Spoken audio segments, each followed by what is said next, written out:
Hello, welcome to our PowerPoint module for the week of September 28th. This week we're going to do our second week on racial inequality. Last week we talked more about defining race, how we define race, how definitions of race have changed across time and place, and particularly the categories that we use for race. This week we're going to get more into the consequences societally of having these racial categories, and particularly the consequences of attaching racial classifications to status and to power. All right, so we are going to talk about racial inequality more explicitly this week. More specifically, our objectives for this week are to first introduce racial inequalities in income, poverty, and wealth, and then to also consider the role of policy, particularly housing policy, in shaping racial inequalities in wealth. And then finally, this is a somewhat separate topic, but very much interconnected with issues of racial inequality and racism. We're going to talk about the connections between Confederate monuments and white supremacy in the US. And this is actually going to be for our class, or in class or Zoom discussion. So it's not going to be covered in the PowerPoint module for this week, but we will talk about it in class. As usual, you have your reading question due Monday night, your PowerPoint module due Tuesday night, and there are three responses that you would post as a forum on Inquire: the opening question, video question, and closing question. And you don't have any assignments due this Friday. Even though you don't have any assignments due this Friday, I want to draw your attention to an assignment that you have due next Friday. Your Film Analysis 2 is due next Friday, October 9th. The prompt for the Film Analysis 2 is the same as the prompt for Film Analysis 1, so it is a more generic or general prompt. So you can use the same prompt that you used for the first film analysis, but here we're covering a different topic. So our section for this week, last week, and next week is racial inequality. So the films that you will be choosing from are focused on racial inequality. I have some suggested films here. These are 5 relatively recent films that address the issues of racism and racial inequality, all very popular films too. You are also welcome if you either cannot access any of these films or you would prefer to do a different film. You can do that, but please ask me or check with me first. Let me know which movie you're planning to do. Even if it's a movie I have not seen, that doesn't mean that it's out of bounds. I just want to get a sense of a movie that you are choosing if it is not one of these 5. Okay, so you are absolutely free to choose another movie. Just let me know in advance. So here's your opening question for this week, and I am asking you in this question to apply a concept we discussed last week, which was the social construction of race, to a reading that you did for this week. So it's a little bit of a review, but we're also adding a new reading into this. Here's the question. Saperstein and Penner, so this was the reading within the reader that you did, they found that NLSY study participants who were previously classified as white by interviewers were less likely to be classified as white again during the follow-up wave of the study if participants had experienced either incarceration, unemployment, divorce, or poverty in between study waves. How does this relate to the argument that race is a social construct? And I will say, or I'll explain a little bit more what the study was about, though you all should have read it, but if there was a little bit of confusion about the real structure or setup of this study. So Saperstein and Penner, they use the National Longitudinal Study of Youth, NLSY, and this is, a big existing data source. The unique thing about the NLSY is that the interviewers, so the ones interviewing study participants, classified participants by race. So they looked at a person and they classified their race. And they did this at the end of the interview. It was one of the last things that they did. So what they looked at here is they looked at one wave of the study, and we have our racial classifications. The interviewers did them, classified participants. And then Several years pass, and there is another wave of the study. So they're collecting data on the same participants. And once again, the interviewers are determining the race of the person they're interviewing and writing that down. So over the span of several years, from one study wave to another, a lot can happen. Some people were incarcerated for a stretch of time. Some lost their jobs. Some got divorced. Some entered poverty. And what they're looking at is whether the racial classification that the interviewer gave when looking at the participant was consistent or inconsistent across time. Right? And that's all I'm going to tell you. But I want you to relate this to the argument that race is a social construct. All right?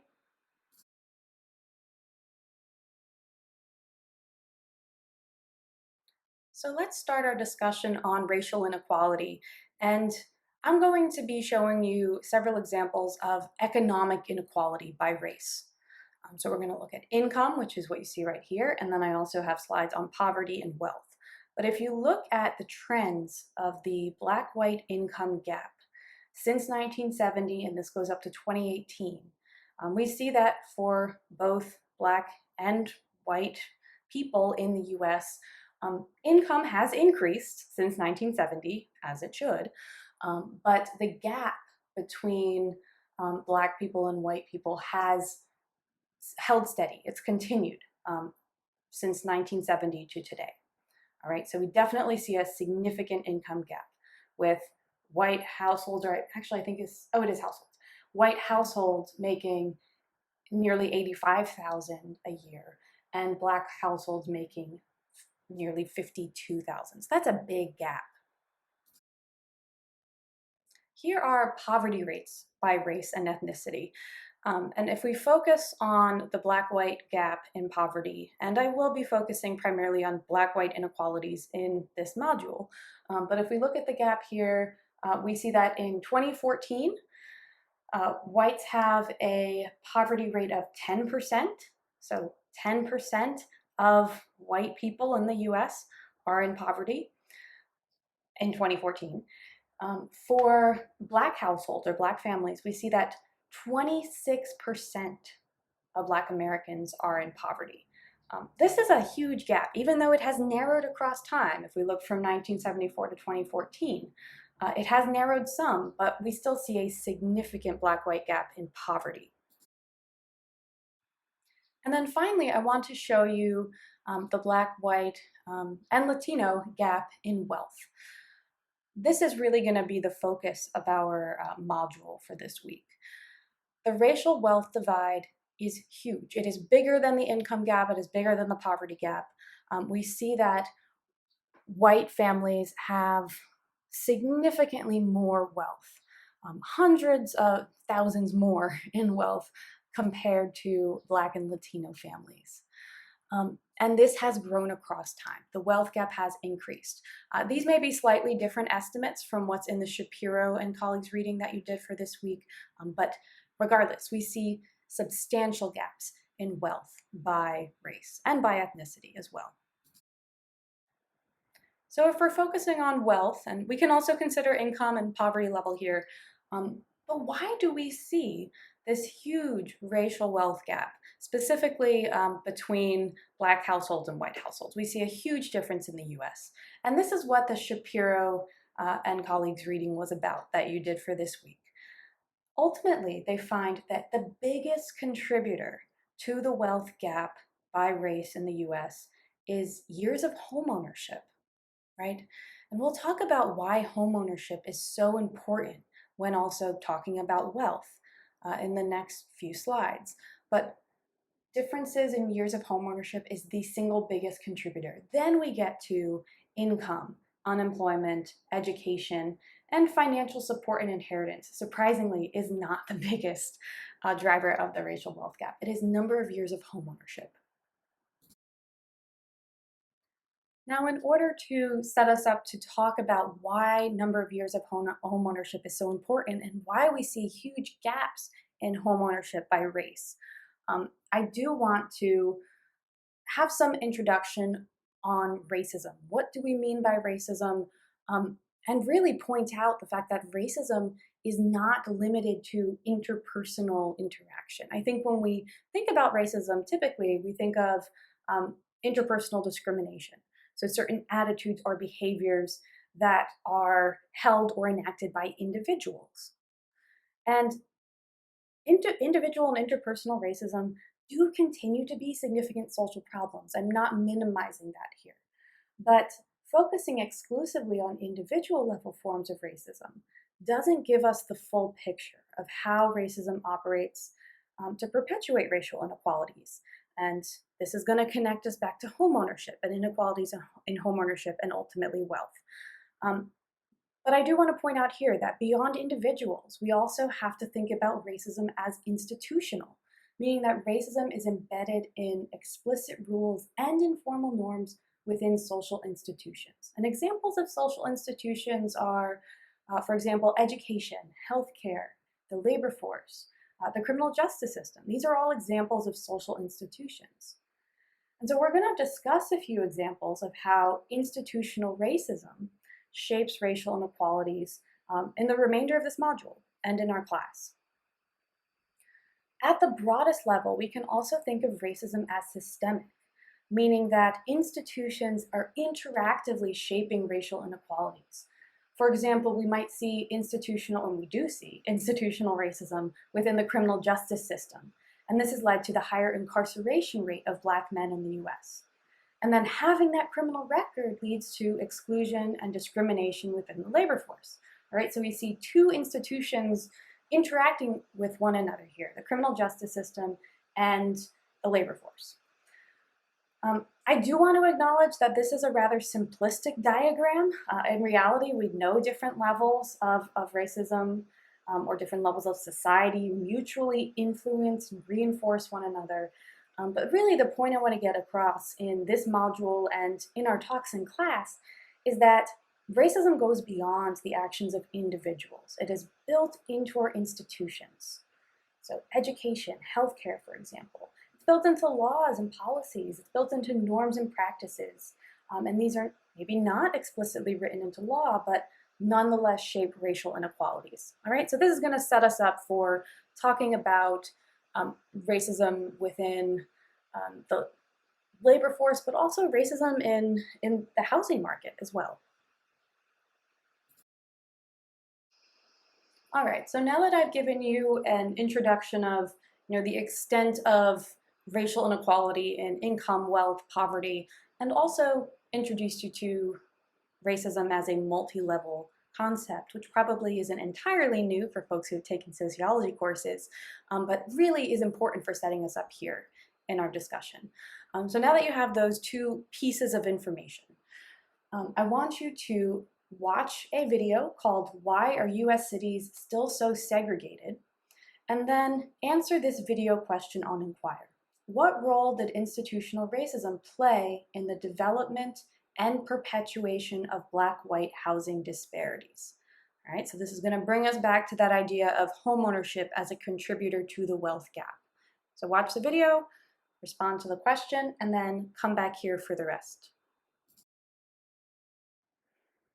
So in the video that you watched and in the video question that you just responded to, you thought about, hopefully, a few things here and a few housing policies and practices that have really contributed to the residential segregation that we see today by race and by income, and also how this has affected homeownership, especially for Black families. So why is homeownership so much lower? Homeownership rates are so much lower for Black families than they are for white families in the US. And a big part of this is the history of redlining. So you definitely heard about this in the video. Redlining was a practice implemented by the Federal Housing Administration for several decades, from the 1930s to the 1960s, and this denied mortgages to certain neighborhoods based in part on racial composition. And so in a time when homeownership is all about, upward mobility in the American dream, you have the suppression of homeownership for minority families, okay? In addition, there were covenants or racial restrictive covenants that legally made it or barred the sale of homes to non-white home buyers in certain neighborhoods. And this really did uphold and perpetuate residential segregation by race for a number of decades. This is now illegal. However, we do see more subtle practices, racial steering, for example, that do continue to perpetuate the residential segregation we see by race. And by racial steering, I mean, this is when real estate agents or brokers are going to guide home buyers toward or away from certain neighborhoods based on race. This is also illegal, but does continue to be practiced more informally, right? So we see a number of policies and practices, there are just a few listed here, that are a big part of our history and the ways in which our cities, the ways in which our communities have developed. And we continue to see the impacts of these policies today. There are significant social costs, social, economic, health-related costs of residential segregation by race and by economic status. This is a map of Roanoke City, and it's showing you the racial composition of different neighborhoods in Roanoke. Roanoke City is a very highly segregated city. It's one of the most segregated cities by race in the US. And if you actually flip back and forth and you look at the racial composition of Roanoke City today, and then you look at the redlining maps of Roanoke City, you do see a substantial amount of overlap. So that's not necessarily proving that redlining played a big role in this, but it at least is suggesting that the policies that enforced residential segregation across the decades have done something to the lack of integration of neighborhoods that we see today in Roanoke City and across the country. Anyway, I'm getting off track, so let me get back to the costs of segregation. Where you live determines a lot of things, a lot of opportunities, or potentially the opposite of opportunity, a lot of restrictions on ability to access good health care or public services, amenities, jobs and employment. All of these things are important. Schools especially, if we think about our public education system and the variation, huge variation in the quality of schools across cities, across neighborhoods, and even across states. So we see a lot of place level difference in the quality of these resources.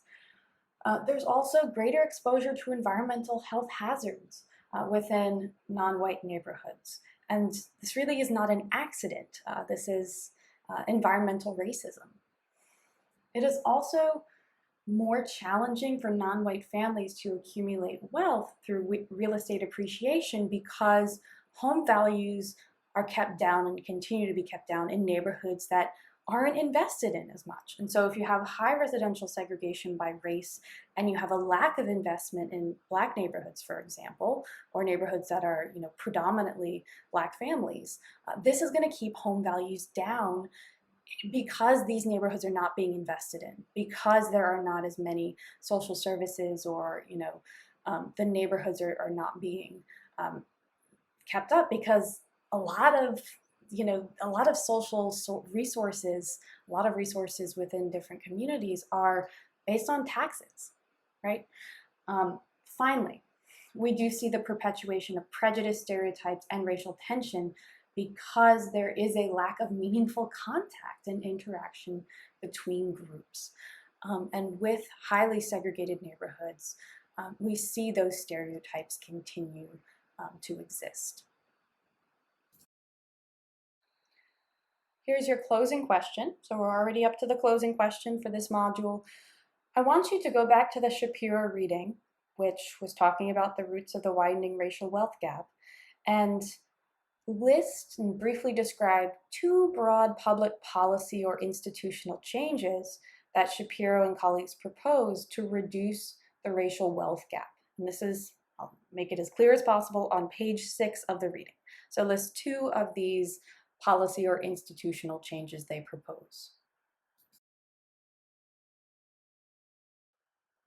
All right, so for class this week, we're going to have our in-class group meeting on Wednesday again, so meeting in the classroom.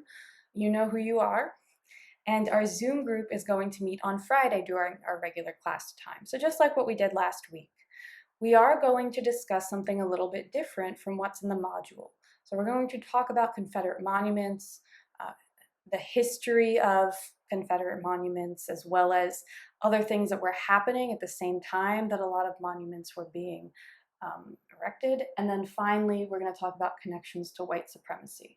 So please come prepared to discuss this. Okay, I will see you in class or on Zoom.